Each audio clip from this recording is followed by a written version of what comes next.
Hola y bienvenidos a otro episodio de India and Global Left. Si es la primera vez que nos escuchas, no olvides suscribirte al canal. También puedes hacerte miembro en YouTube, apoyar en Patreon o hacer una pequeña donación a través del enlace que encontrarás en la descripción. Y sin más preámbulos, quiero dar la bienvenida a nuestro invitado de esta noche, el profesor Mohammad Marandi.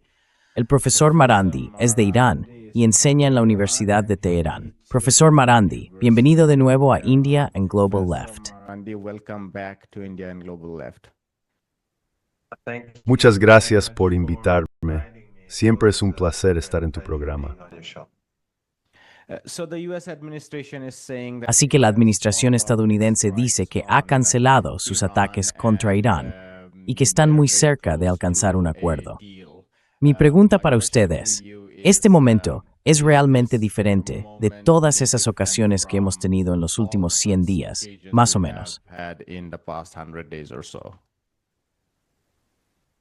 I really can't answer that question. Suspenderían o eliminarían las sanciones sobre las exportaciones de energía iraní durante la vigencia del acuerdo. Y también, se me olvida el cuarto punto. Por su parte, Irán permitiría que la energía fluyera por el estrecho de Hormuz o que los barcos pasaran por allí como antes de la guerra. Pero los iraníes seguirían controlando el estrecho. But the Iranians will continue to control the strait. Iran is not going to agree with the United States on anything about. Irán no va a ponerse de acuerdo con Estados Unidos en nada que tenga que ver con el control de los estrechos, las tarifas o cualquier asunto parecido. Eso seguirá igual que antes. Además, Irán declarará que no va a buscar armas nucleares, algo que los iraníes han repetido muchísimas veces a lo largo de las décadas. Luego, si esto se mantiene durante 2 meses, Estados Unidos liberará los activos iraníes robados, porque han robado 24 o 25 mil millones de dólares en activos iraníes a lo largo de los años. Liberarían la mitad de inmediato y la otra mitad al final de esos 2 meses. Esa sería la primera fase. Y durante esos 2 meses, ambas partes negociarían el levantamiento de las sanciones, el uranio enriquecido de Irán y, por supuesto, el programa nuclear. Enriched uranium, and of course the nuclear program. So the real difference is. Así que las verdaderas diferencias se han dejado para después de esta fase inicial, la primera fase. Ahora bien, para los iraníes es fundamental que termine el genocidio en Gaza y el genocidio en Líbano. Y resulta bastante sorprendente que en todo este mundo en el que vivimos, el único país que está obligando a Estados Unidos a hacer algo respecto a Gaza y Líbano sea Irán. Todos los demás países de la región, Turquía, Jordania, Egipto, Arabia Saudí y otros, no hacen nada. Y por supuesto, más allá de la región, cuando esos países no hacen nada y son cómplices, ¿qué se puede esperar? Pero los iraníes quieren el dinero por adelantado, el dinero robado, que se les devuelva la mitad por adelantado como muestra de buena voluntad. Half of it returned up front as a sign of goodwill. And of course, the lifting of the siege. Y por supuesto, el levantamiento del asedio, porque los iraníes saben que los estadounidenses son muy deshonestos y que siempre mienten. Son mentirosos reincidentes. Y no es solo Trump. Trump es más burdo en su deshonestidad y también más burdo en sus ambiciones imperiales. Pero Obama, en el acuerdo de 2015, mintió igual. El error que cometió la parte iraní en 2015 fue conceder demasiado. Pero el verdadero problema fue que el acuerdo se diseñó de tal forma que los iraníes cumplían primero con sus obligaciones y después los estadounidenses cumplirían con las suyas.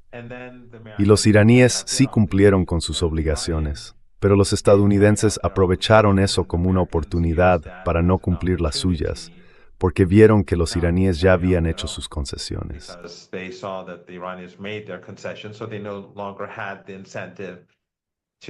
Así que ya no tenían el incentivo para normalizar, por ejemplo, para permitir que Irán se beneficiara para poder conectar, por ejemplo, su sistema bancario con el sistema bancario global. Los estadounidenses se negaron a hacerlo.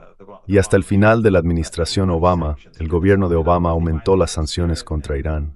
En otras palabras, violaron el espíritu del acuerdo todo el tiempo. Y violaron también las obligaciones concretas que se suponía que debían cumplir de forma sistemática.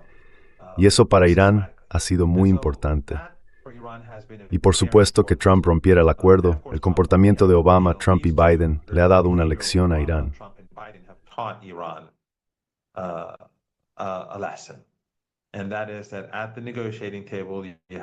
Y es que, en la mesa de negociación, hay que tener mucho cuidado.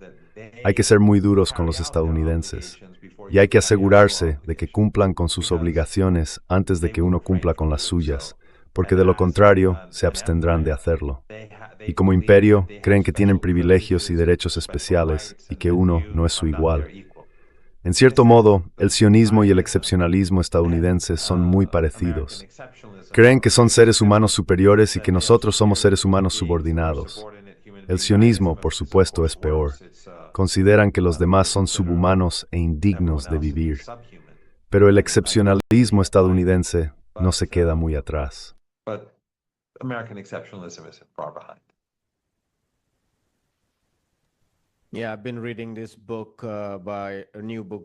Sí, he estado leyendo este libro, uno nuevo de Ramzi Baroud. Lo comentaré en el programa. Es una historia desgarradora, pero también inspiradora.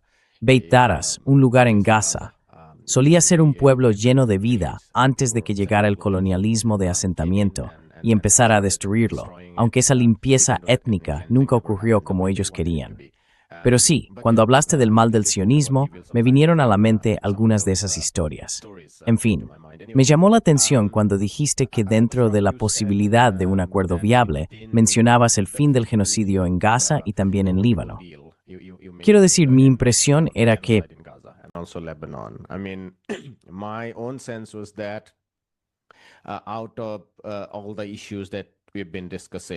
de todos los temas de los que hemos estado hablando, digamos para simplificar, los que son relativamente internos a Irán, como los activos robados, los fondos congelados, las sanciones o las reservas de uranio, me ha parecido que esos son asuntos relativamente más fáciles de abordar. Y si hubiera un acuerdo, un pacto de 2 meses o lo que fuera, como una primera fase, esas serían las cuestiones, o incluso directamente las más probables, en torno a las cuales podría alcanzarse un entendimiento inicial.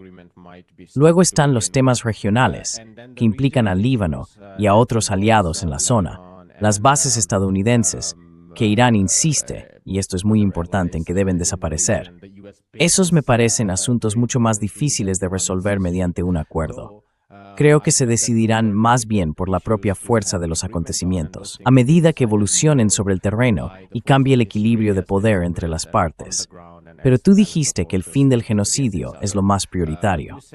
¿Podrías explicarlo?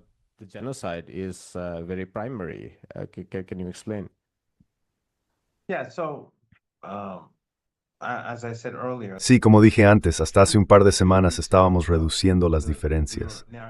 Y no es porque Estados Unidos sea inhumano o cuerdo o normal. La élite política de Estados Unidos es absolutamente malvada. Y quiero dejar eso muy claro. No se trata solo de Trump, también de Obama, de Netanyahu, que es el presidente de Estados Unidos, pero también de Obama, de Biden y de los senadores.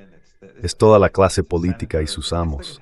Así que ya sabes, la fuerza de la historia, si se le deja actuar sin la intervención de Irán, la fuerza de la historia exigiría el exterminio de los palestinos y el exterminio de los libaneses, porque eso es lo que están haciendo.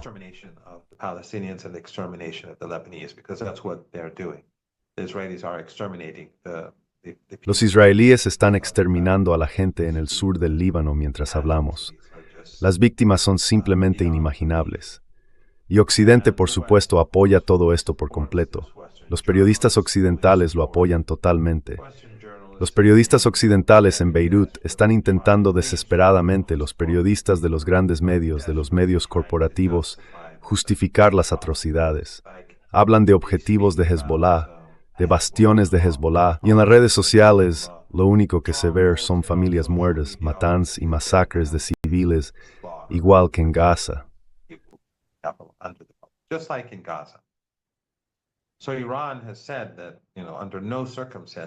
Irán ha dicho que bajo ninguna circunstancia habrá un acuerdo sin Hezbollah. Ahora bien, en el caso de Gaza, la situación es un poco más complicada que en Líbano, porque lamentablemente, con la complicidad de Jordania, de Erdogan, de los regímenes árabes del Golfo Pérsico, de Egipto y de otros países, así como de otros líderes regionales y de todo el mundo, Trump impuso un alto el fuego falso. Y toda esa gente se reunió en Egipto para blanquear su genocidio y además respaldar alto el fuego. Desde entonces casi 1,000 palestinos han sido masacrados y el régimen israelí ha cruzado esa línea amarilla trazada de forma injusta y está ocupando cada vez más territorio.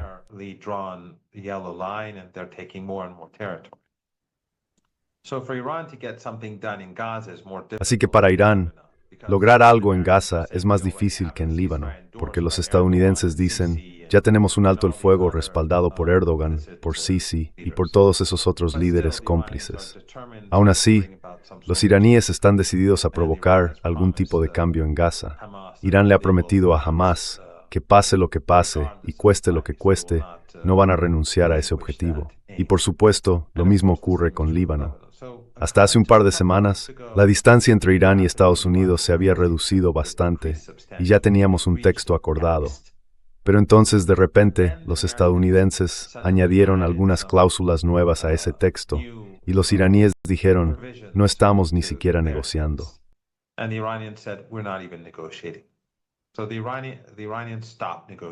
Así que los iraníes dejaron de negociar. Y luego, cuando los estadounidenses añadieron eso, justo después, los israelíes empezaron a bombardear. Comenzaron a amenazar a Beirut y después bombardearon Beirut. Y entonces los estadounidenses empezaron a atacar a Irán por la noche, en varias ocasiones. Y los iraníes simplemente dijeron, no, se acabó, no vamos a negociar. Y como viste, las respuestas de Irán fueron cada vez más firmes, tanto contra los estadounidenses como contra el régimen israelí. Y al final, el régimen israelí tuvo que dar marcha atrás.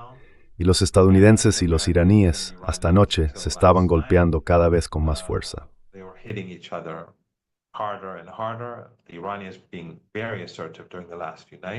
Los iraníes estuvieron muy firmes durante las últimas noches.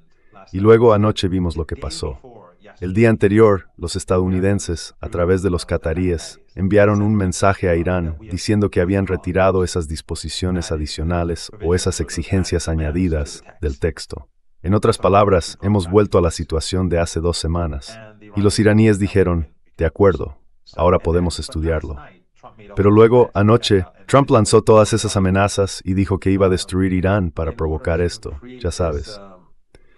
Bueno, el miércoles estadounidenses enviaron ese mensaje y esa misma noche del miércoles atacaron Irán.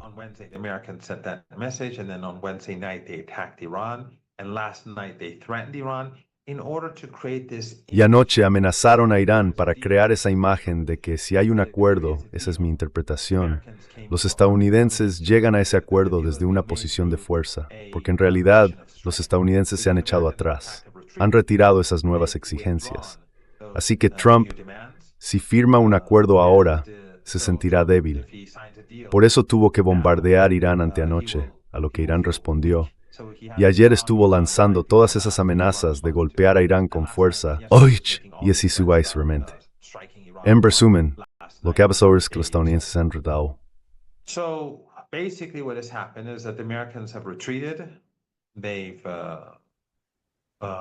Y ahora tenemos un texto en el que las dos partes están muy cerca de llegar a un acuerdo sobre ese texto, pero todavía no hay un acuerdo. Y por supuesto, una cosa es la aplicación del acuerdo y otra muy distinta es su durabilidad. Luego están las negociaciones que tendrán lugar sobre las sanciones y el programa nuclear, que son otro asunto, porque Irán no va a aceptar la posición de Estados Unidos de que no se puedan levantar las sanciones. Eso no es una opción. Y los iraníes tampoco van a aceptar el fin del enriquecimiento ni el fin del programa nuclear de Irán. Y desde luego, no van a negociar su programa de misiles ni sus alianzas con países de toda la región.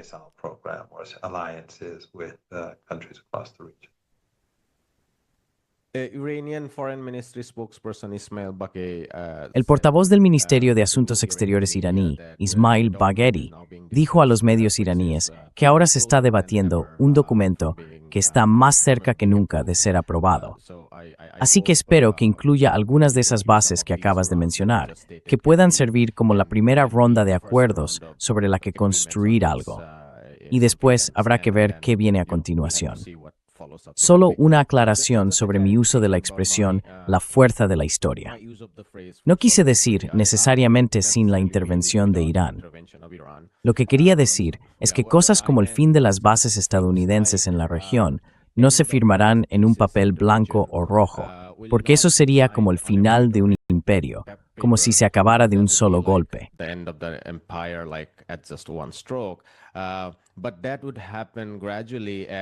Pero eso ocurriría de forma gradual, a medida que se produzca una reestructuración más amplia de las finanzas y de la economía global. Por ejemplo, a medida que el dólar se debilite, que la importancia del petrodólar disminuya, o que la capacidad de los Emiratos Árabes Unidos, Qatar y otros estados del Golfo se reduzca.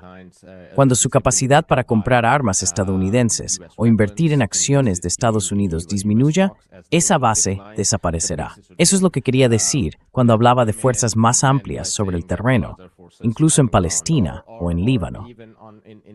No me refería a que fuera sin la intervención o el apoyo de Irán. Lo que quería decir es que eso no se aceptaría como un acuerdo. Del mismo modo que uno podría esperar conseguir algo respecto al arsenal nuclear o al fin de las sanciones.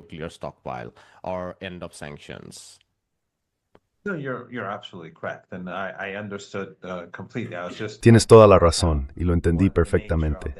Solo intentaba señalar la naturaleza del imperio y del régimen israelí. Por supuesto, las bases estadounidenses en la región del Golfo Pérsico nunca volverán a ser lo que eran antes, por dos razones. La primera, porque fueron destruidas con tanta facilidad por Irán, y en las últimas noches los iraníes las han dejado aún más destrozadas. Y la segunda razón es que, bueno, en realidad son tres. La segunda es que los iraníes seguirán controlando el estrecho de Hormuz y no permitirán que el ejército estadounidense lo utilice más. Y la tercera razón es exactamente la que tú has dicho. Incluso si avanzamos y la guerra no vuelve a empezar, los países árabes del Golfo Pérsico nunca volverán a ser los mismos. Han quedado debilitados de forma permanente.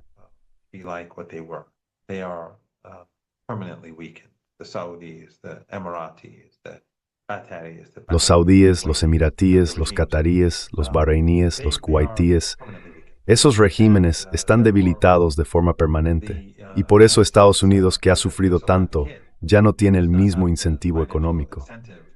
Porque todas esas bases, todas las bases estadounidenses, que son mucho más grandes y costosas de lo que la gente imagina, las pagan íntegramente esos regímenes. Estados Unidos no asume los gastos, no se trata solo de terrenos gratuitos, ni de electricidad o agua gratis. Ellos pagan absolutamente todo lo que se hace. Y ese modelo no es sostenible. Reconstruir esas bases sería carísimo. Y por supuesto, Irán las volvería a destruir si ocurriera algo. Y el dinero, sencillamente, ya no va a estar disponible como antes. Así que tienes toda la razón. Las fuerzas de la historia van a transformar la región en perjuicio del sionismo y de Estados Unidos. Pero es un proceso.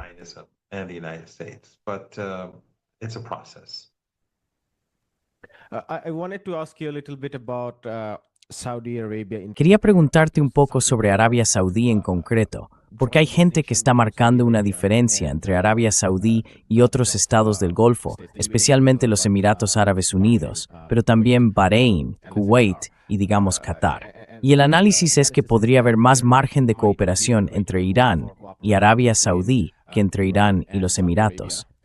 En parte porque Arabia Saudí tiene una mayor apertura hacia otras zonas de Asia a través de Pakistán.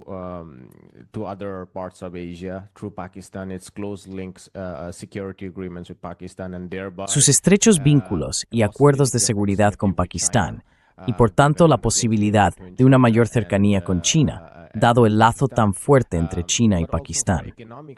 Pero también por razones económicas, porque en parte Arabia Saudí está intentando atraer más inversiones y competir con los Emiratos Árabes Unidos, que en gran medida reciben inversiones conectadas al circuito occidental. Y están viendo que Arabia Saudí sufre una enorme presión sobre sus presupuestos fiscales y no consigue mantener su mercado bursátil, el tadawul, como se dice. En general, su excesiva dependencia de Aramco y de los negocios basados en el petróleo no está dando buenos resultados. Así que están buscando. Muchas gracias.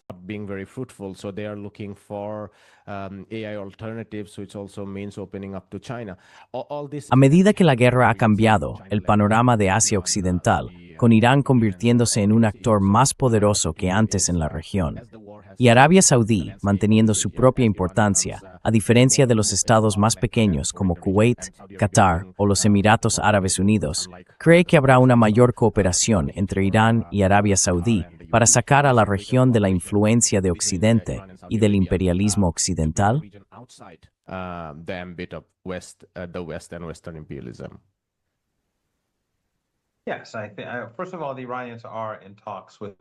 Sí, para empezar, los iraníes están manteniendo conversaciones con todos esos países.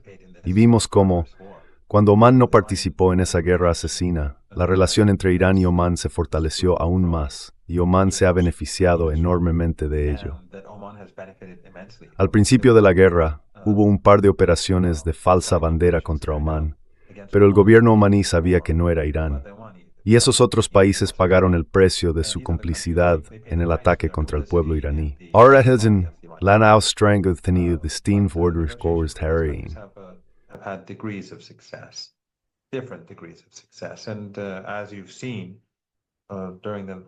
Y como habéis visto en las últimas semanas, cuando los iraníes han estado golpeando con fuerza a los estadounidenses en la región, no atacaron a Arabia Saudí. Y eso evidentemente tiene una razón. Los iraníes están intentando alejar a Arabia Saudí de Estados Unidos porque nos conviene mantener buenas relaciones con los saudíes. De hecho, a todos les conviene que ambas partes mejoren sus relaciones. Irán quiere debilitar la presencia del imperio en Asia Occidental. Y creen que imperios en la propia relaciones en todas las raíces de todo esto.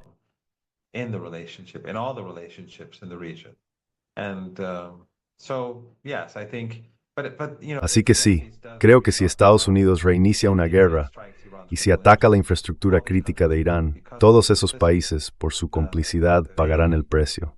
Pero los iraníes no quieren eso. Incluso en los ataques recientes contra Irán, anteanoche, cuando los estadounidenses atacaron los depósitos de agua que abastecían a unas 20,000 personas y los destruyeron en pleno verano, en una zona muy calurosa y húmeda del país, junto al Golfo Pérsico, los iraníes no respondieron destruyendo los recursos hídricos de los países Taisei Fremo Golfo. Irán no quiere llegar a ese punto.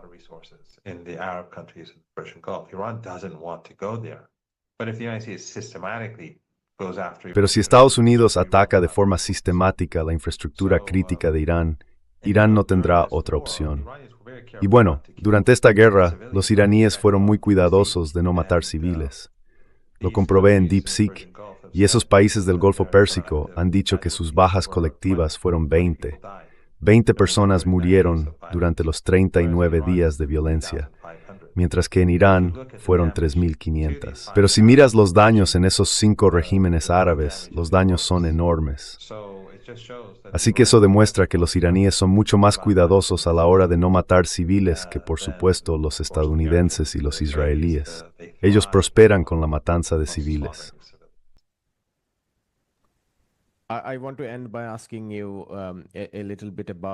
Quiero terminar preguntándote un poco sobre el impacto de todo esto en la resistencia, especialmente en Palestina. Anoche, Israel no solo bombardeó Deir al-Bala en la Franja de Gaza, dejando completamente sin sentido esa llamada línea amarilla, esa ocupación parcial de Gaza, porque eso ya no tiene ninguna validez. Ni siquiera el supuesto alto el fuego. En la Cisjordania ocupada, están destruyendo tierras de cultivo, están envenenando campos en amplias zonas de Belén y de Jericó.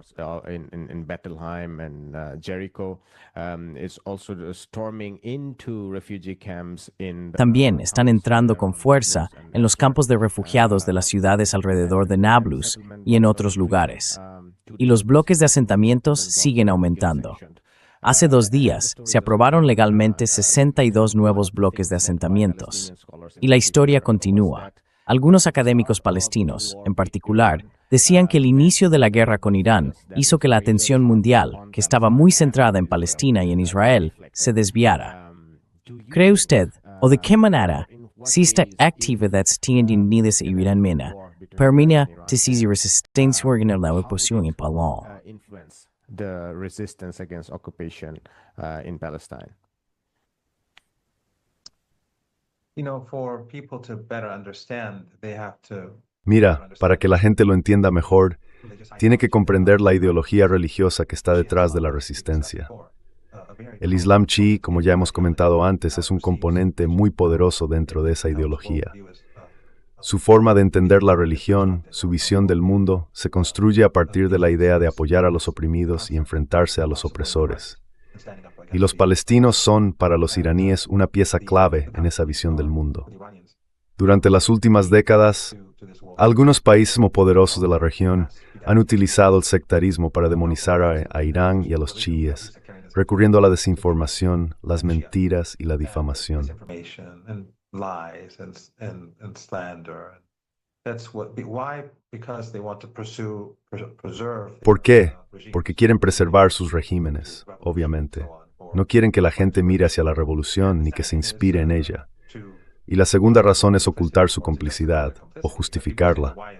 Porque la gente se pregunta, bueno, ¿por qué Irán hace esto, pero Turquía transporta petróleo a Israel? ¿O por qué Hezbollah actúa así, mientras los egipcios observan? El ejército egipcio ve cómo matan a niños en Gaza y no hace nada. ¿Por qué Yemen resiste, pero los Emiratos intentan destruir Yemen? ¿O los saudíes intentan destruir Yemen? Es la difamación. So the best way is through slander. And, for example, in Syria.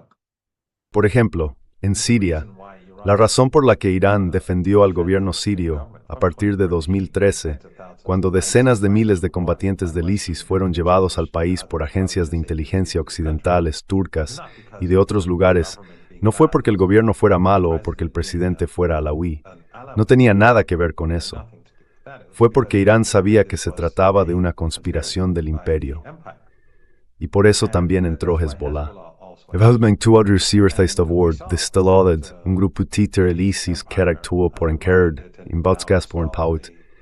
I talte que papletser trin brutal give bon ring where harge every ball was stirred is boy Hezbollah. Iran cannot smuggle in support for Hezbollah, and he and his people will do nothing to take back. Y él y su gente no harán nada para recuperar el territorio en el sur de Siria, justo cuando la resistencia en Líbano está ejerciendo tanta presión sobre el régimen, porque Hezbollah está haciendo un trabajo extraordinario golpeando a las fuerzas armadas israelíes. Y por eso el régimen no deja de masacrar familias y destruir ciudades en su furia. Aquí, en Siria, dijeron que esto era sectario, cuando en realidad era antiimperialista. Quiero decir, todo el proyecto, todo el eje de resistencia, se creó para ayudar al pueblo palestino, que es árabe y suní. Irán no es árabe, y su religión es el Islam chií. Pero ya sabes, la forma en que atacan a Irán siempre es incoherente. Target Iran is always inconsistent. So, for example, in Afghanistan, Por ejemplo, en Afganistán, aunque los talibanes fueron creados por los estadounidenses, la inteligencia pakistaní, los saudíes y los emiratíes, después de que los estadounidenses derrocaran a los talibanes y ocuparan Afganistán, Irán empezó poco a poco a comunicarse con ellos. Surgió entonces una nueva dirección dentro del movimiento talibán, que no era genocida como la primera generación. Aún así, no coincidimos con ellos en muchísimos temas. La forma en que tratan a las mujeres, impedirles ir a la escuela o su intolerancia hacia distintos grupos étnicos, sectas y lenguas. Pero aún así, han cambiado, han evolucionado. Y los iraníes apoyaron a los talibanes en el derrocamiento de la ocupación estadounidense. En Afganistán, muchos chiíes, muchos tayikos, muchos uzbecos y también muchos pastunes liberales colaboraban con los estadounidenses.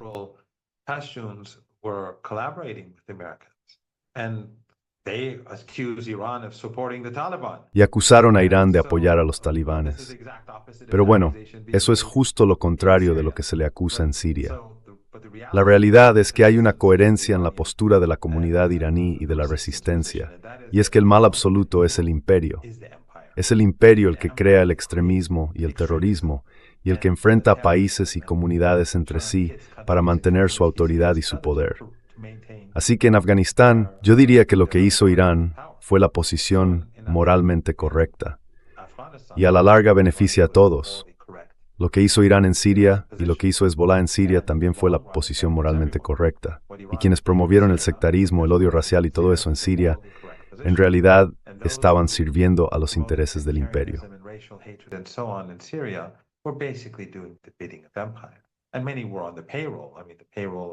Y muchos estaban en nómina, quiero decir, en la nómina de Qatar, de Erdogan y de otros, y siguen estándolo. Así que obviamente tienen un interés directo en todo esto. Pero esas personas, aunque no tienen ningún problema en matar sirios, nunca hacen nada contra el régimen israelí. De hecho, hacen justo lo contrario. Durante décadas, mientras Occidente demonizaba a Irán, esa narrativa fue muy efectiva en todo el mundo, porque tenían una enorme influencia sobre los medios internacionales. Los medios occidentales eran la fuente de gran parte de la información que usaban los medios locales en todo el planeta, y por eso fueron muy eficaces en esa campaña de demonización. Además, esas dictaduras árabes del Golfo Pérsico, gracias a su inmensa riqueza, lograron también demonizar a la resistencia ante los ojos de su propia población.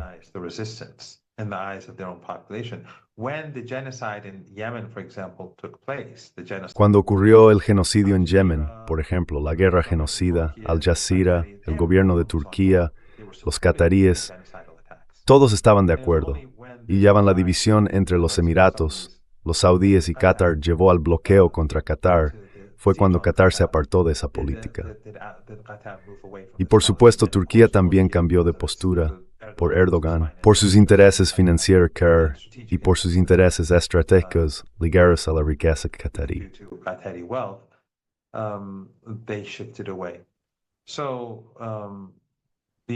El caso es que, cuando todo esto estaba ocurriendo, Ansar Allah, que se convirtió en los héroes de la región, y más allá, mientras los israelíes llevaban a cabo un genocidio en Gaza, hay que recordar que solo unos años antes, mucha gente les era hostil. Y eso en gran parte por Al Jazeera, Al Arabiya y los cientos de canales de medios que financian esos gobiernos, canales religiosos y de otros tipos. Tienen una red enorme, realmente enorme. Financiaron mezquitas en todo el mundo, centros culturales en todo el mundo, medios de comunicación. Muchos de ellos no son de su propiedad directa, pero están bajo su influencia por la dependencia del dinero que reciben.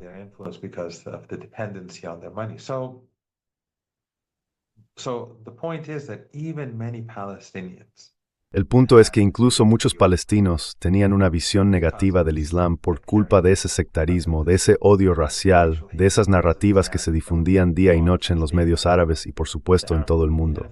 Como dije, Occidente. Pero, a pesar de eso, los iraníes, sabiendo de esa percepción negativa, siguieron trabajando por la liberación del pueblo palestino. Ahora estamos viendo cómo la gente empieza a despertar a la realidad de lo que significa la resistencia y de lo que significa el eje de la resistencia.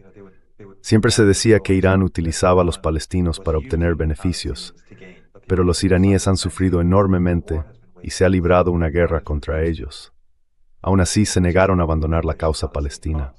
Y por supuesto, el mayor ejemplo de humanidad, el más alto, está en Líbano, porque entraron en la batalla para desviar a las fuerzas israelíes cuando comenzó el genocidio con el fin de evitar que Gaza fuese.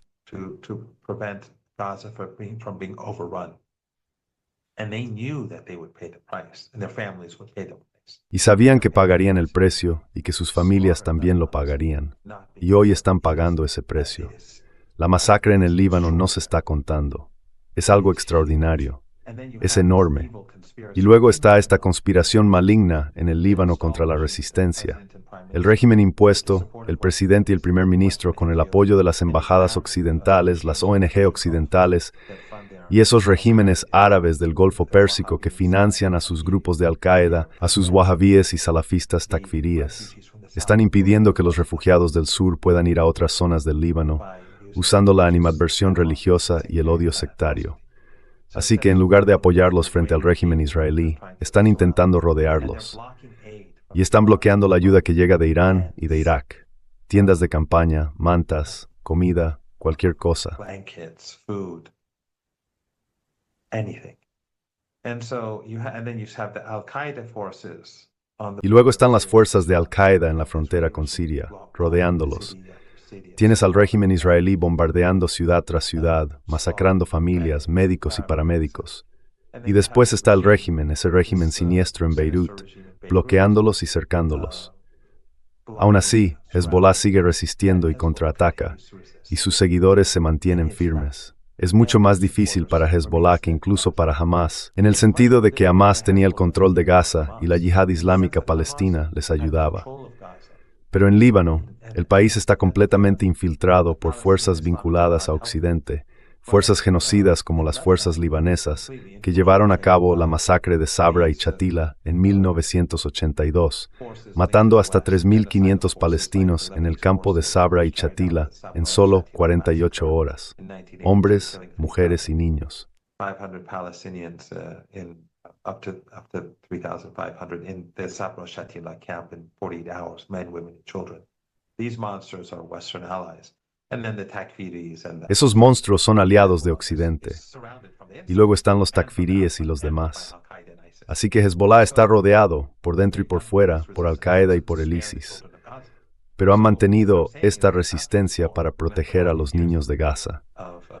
Lo que quiero decir es que, después de esta guerra, y después de todos estos años de genocidio, y después de lo que han hecho en Yemen, en Líbano y en Irán, esas entidades siguen firmes en su determinación de apoyar a los oprimidos. Y eso incluye, por supuesto, a Cuba, aunque nuestro alcance es limitado, a Venezuela y a otros.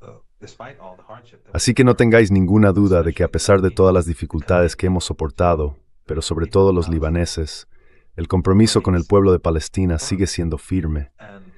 Y el compromiso de impedir que Occidente extermine a los niños de Palestina y a los niños de Gaza es fuerte como el acero.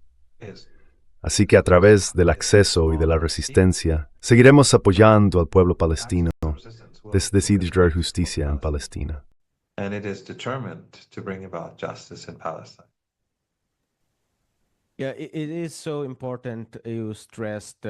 Sí, es muy importante que hayas destacado los aspectos morales al explicar la lógica de la política exterior iraní.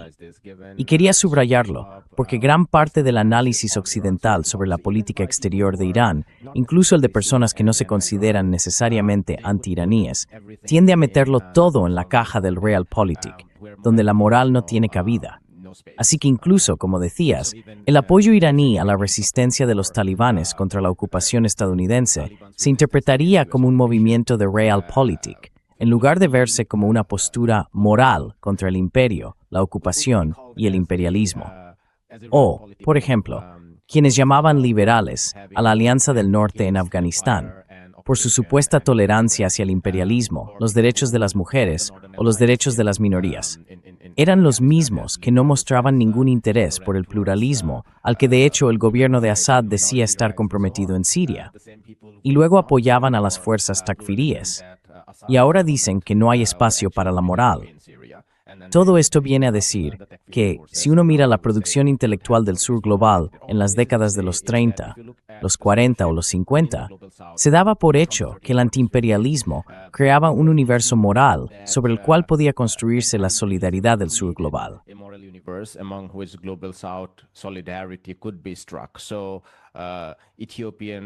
Así que la resistencia etíope contra la ocupación italiana podía inspirar o dar una causa a la resistencia india contra la ocupación británica o, ya sabes, a la resistencia indonesia contra la ocupación neerlandesa.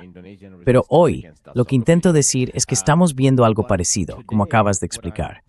Sin embargo, la narrativa occidental dice que todo lo que hace el sur global o lo que hace Irán es simplemente realpolitik, que no hay moral alguna alguna detrás, que todo lo que hace es por puro interés propio. No estoy diciendo que no haya interés propio en ello, porque cuando eres un Estado, tienes que protegerte.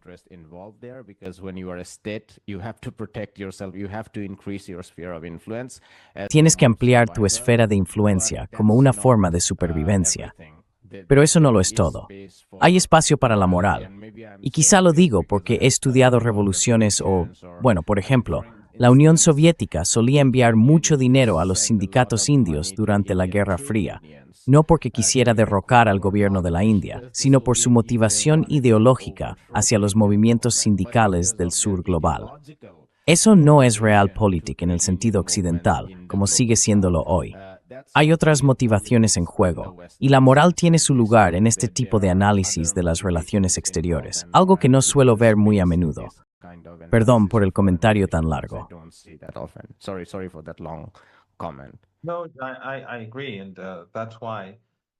No, estoy de acuerdo. Y por eso para los iraníes, lo que hicieron en Siria, en Irak y en Afganistán se basa en los mismos principios morales, no en el sectarismo. Si se basara en el sectarismo, los talibanes no estarían hoy en el poder, sino que seguiría la ocupación estadounidense. Así que Irán establece sus prioridades, y eso se fundamenta, como dije, en la ideología religiosa que domina en Irán. No estoy diciendo que Irán sea una utopía, pero el eje de resistencia es, sin dar errores, es inalienable para Theo, y por eso tengo este compromiso, porque creo en ello.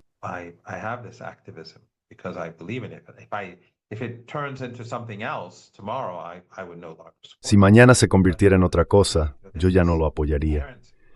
Pero esta creencia ideológica inherente, que se remonta al surgimiento del Islam y al profeta y su familia, esa creencia que domina en el eje de la resistencia, va más allá de la secta, va más allá de la religión. Voy a ser muy claro. Si la situación en Palestina fuera al revés, y fueran los palestinos quienes controlaran Palestina, y hubiera una población judía en Gaza, y los palestinos estuvieran cometiendo un genocidio, la posición de Irán sería apoyar a Gaza. La posición de Irán sería mantenerse firme y apoyar a los gatíes.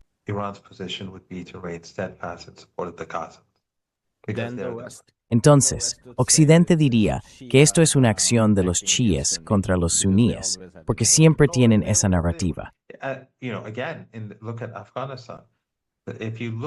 Mira de nuevo Afganistán. Si miras en Internet, hay muchos afganos chiíes en Occidente que día y noche atacan a Irán. ¿Por qué? Porque sus intereses se han visto destrozados tras la caída del gobierno. Pero yo no les deseo ningún mal, ni a ellos ni a nadie en esta región. Lo que quiero decir es que, moralmente hablando, la ocupación de Afganistán por parte de Estados Unidos es el mal absoluto, igual que la guerra sucia en Siria es el mal absoluto. Y quienes participaron en ella formaron parte de la conspiración del imperio. Ahora pueden decir que Assad es alauí, pueden decir lo que quieran. Da igual.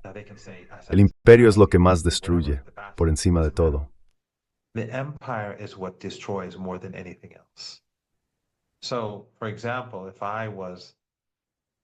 Por ejemplo, si yo tuviera la posibilidad de ayudar a Cuba frente al imperio, no me importaría que el gobierno cubano fuera comunista. Son los oprimidos. Y el hecho de que sean los oprimidos me hace responsable de apoyarlos. Por eso Irán apoyó la resistencia contra el apartheid en Sudáfrica.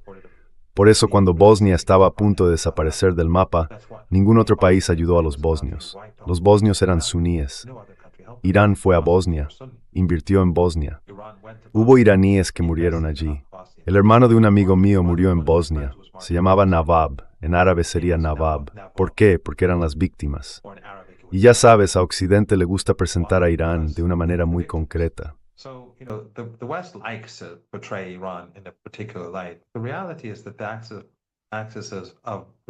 La realidad es que el eje de la resistencia es profundamente, profundamente moral. Y no estoy diciendo que sea una utopía ni nada por el estilo, pero por eso odian tanto a Irán. Y algunos dirán, bueno, ¿por qué Irán no se involucró directamente en la guerra hace 2 años, 3 años o incluso el año pasado? Eso tampoco tiene que ver con un instinto egoísta de autopreservación.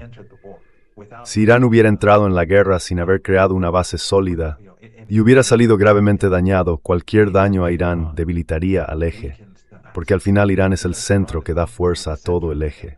Por eso Irán tiene que actuar con mucho cuidado para no debilitarse de una forma que perjudique al eje. Es como si fuera un solo cuerpo. This is like one body. These are not proxies. No son intermediarios. A Occidente le gusta llamarlos así porque funcionan.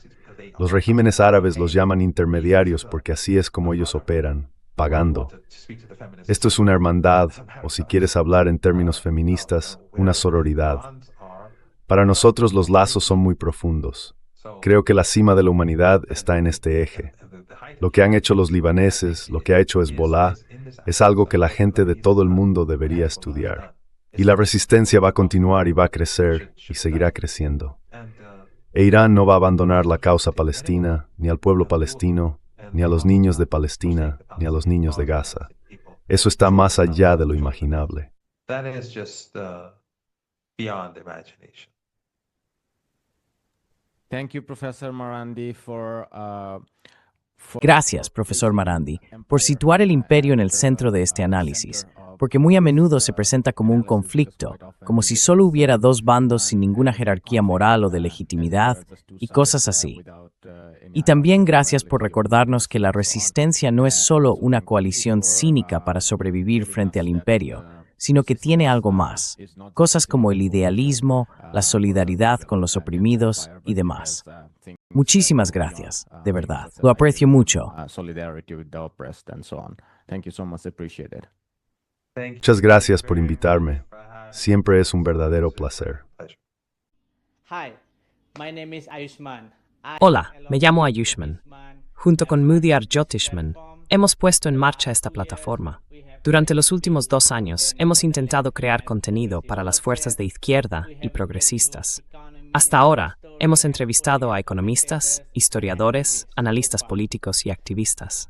Si te ha gustado nuestro contenido y quieres que construyamos un archivo para la izquierda, tengo 2 peticiones. Por favor, considera hacer una donación para apoyar esta causa. El enlace está en la descripción de abajo. Y si no puedes hacerlo, no te preocupes. Siempre puedes darle me gusta a nuestros videos y compartirlos con tus compañeros y compañeras. Y por último, no olvides suscribirte al canal. Don't forget to hit the subscribe button.